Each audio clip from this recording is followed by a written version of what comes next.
Joe Torres is on the scene. Joe, we have not heard from you for a while. Be honest, your wife called in, told her over there you were okay. Where are you, and what do you see? You know what, Glenn? Joe, you're on. Joe, you're on. Hi, everyone. I don't know where to begin. My photographer, Glenn Mayrose, and I are safe. We're okay back at St. Vincent's. Let's just tell you what we went through. At the time that the first collapse occurred, we were 2 blocks away, as close as police were going to allow us to get. Talking to fellow police officers, FBI agents, etc., when all of a sudden we heard a rumble. We were just about underneath the World Trade Towers, and I think our first impression was that it was a subway.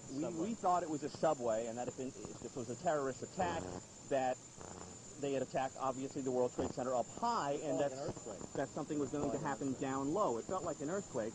We hear this rumbling beneath our feet. We have no idea what it is. The first, someone says subway, and all of us put it together. We say the attack is now perhaps the subway underneath us. We didn't know what direction to run. The crowd immediately started running up Church Street from Lower Manhattan. Follow the police. At this point, it's anyone go where you think you can get safe. It was a full sprint for FBI officers, for NYPD, for fire, for press, for media, for victims who had come out of the towers, not knowing what this is happening. We ran 5-6 blocks, and the smoke at this point, this is where it's like out of a movie, because we turn around over our shoulders, and the smoke at this point is coming closer and closer to us, and we don't know what's in the smoke, where the smoke has come from, and we have no idea at this point that the top of one of the towers is no longer there. We're still under the impression that this was perhaps a subway, and that as we were running, the street below us was going to shake and come out from under our feet. About 10 o'clock this morning, photographer Glenn Mayrose and I stood at 7 World Trade Center, the Twin Towers still piercing the clear blue sky. Moments later, a thunderous rumble.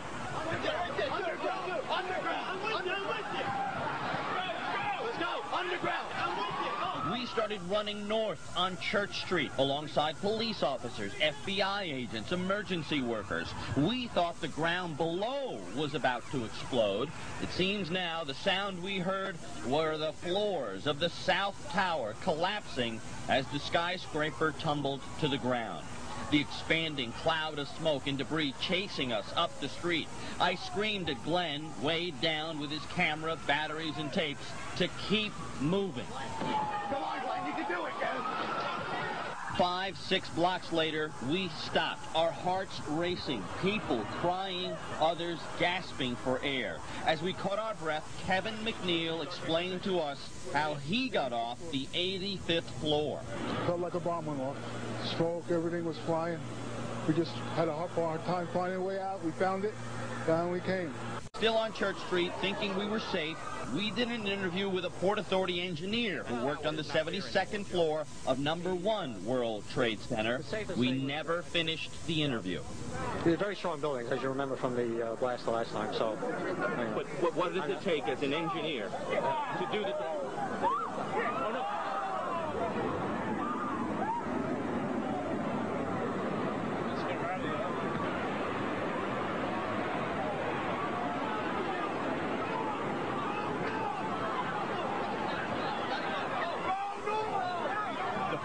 Dash up Church Street resumed after the North Tower came down. When the horror would end, we had no idea. I would like you to describe one more time what it felt like when that tower collapsed. What did it feel like to you on the ground there? We were standing probably about 3 blocks away, advancing toward the scene to try and gather some photos and some videotape, and it felt like the entire ground shook. It felt like what it feels like to be in a earthquake. The ground was shaking, followed by plumes and plumes of overwhelming smoke and flying debris, ash and pieces of the building. As the ground was shaking, Was there sound with this, Nina? There's a tremendous booming sound, and then it just felt like a rumbling, but it wasn't like, it didn't sound like an explosion. It sounded like a loud rumbling, and then the next thing we saw were the streets. The way the streets looked was just overcome by smoke, just plumes and plumes of smoke like a bomb had gone off, coming up the street as people were racing to get in front of these clouds of smoke and not doing too good of a job. They were soon obliterated by the smoke, and then we could see them running out. But it advanced probably within seconds of 5-block radius. But that we understand that 767 out of Pittsburgh has been hijacked. Let's refocus our attention, if we can, on the situation here in New York City. Lou Young joining us on the phone. Lou? Well, we were just trying to get to City Hall a few moments ago. Walking down from Canal Street, everything, as you know, was completely blocked. Seas of people coming the other way, dumbfounded by the collapse of the first tower, and some of them covered with soot, many of them trying to just get out of town.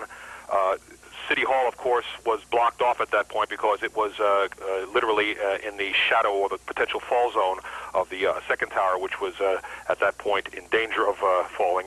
We worked our way around to the south, trying to link up with some personnel, and we heard the warning that it was coming down. It seemed like it was just a panicked crowd running, and then the rumble began, and it was like an earthquake, the ground shaking. People took refuge in doorways, and then following that, an immense cloud of dust. My partner kept telling me the building's coming down. I'm saying, no way, no way. And next thing you know, we heard that a noise that I'll never forget. It was like a creaking, and then next thing you felt the ground rumbling. I didn't think they were going to fall. After being there in '93 and seeing the damage that was done at the bottom of those columns, that was some blast, and I didn't think so at all. When we were putting those towers up, in our wildest dream, those towers were built not to fall. And there was a dust. You were walking in dust maybe up to your ankles. Just started with a gigantic rumble, folded in on itself, and I remember a rumbling sound right before. Subway, and they were worse off than we were. It looked like a bag of cement had just been poured all over them. And I was asking around what happened, because we didn't know. Was there a bomb in our building? We were right across the street from a federal building, so I assumed that's what got hit. And then the woman from the subway goes, no, the bomb was in the subway. We all thought we were right in the center of the bomb because nobody had an idea what was going on. The towers fell. I know it registered on the Richter scale. And, for instance, the Federal Reserve Building, their walls cracked. And there are actually signs, you know, if you go on a tour through there where you can see evidence of it. Well, the building I lived in was a landmark building, very old, Revolutionary War era. And it cracked as well. You know how close we were just to being killed? To Tammy Michaels, who used to live in California, it first felt like an earthquake. Only about 100 yards separated the Twin Towers. I was standing next to One World Trade Center, and then all of a sudden I heard rumbling, and we all started running away from it. The glass like blew out and threw me onto the sidewalk, and I couldn't see for like 20 seconds. We saw a lot of smoke, and when the building went down, we actually felt our building rumble. Like I could feel it, you know, and it's hundreds of miles and was registered in seismic devices as far north as Maine.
Stay on that. On the last one. There's nobody up on 23? No, they evacuated everybody down. All right, they're probably going to the bus. Thanks. Yeah.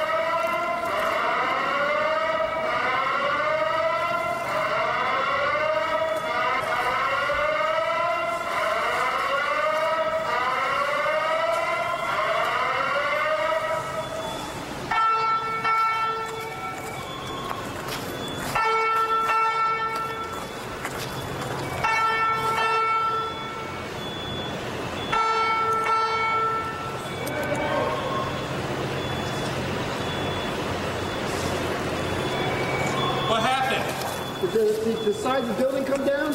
I don't know. Something fell. What you see? It was pretty clear at one point, and then there's a whole bunch of smoke and glass. And I think we're just about the last ones in this building right now. I think you should leave. Everybody else is gone. Okay. I'll just make sure that there's nobody else coming downstairs. What do you think happened? I hear the top of the building fell down. Fell over on us. I don't know. I haven't seen outside yet. Have you, when were you here? Pardon me? Here after the planes landed?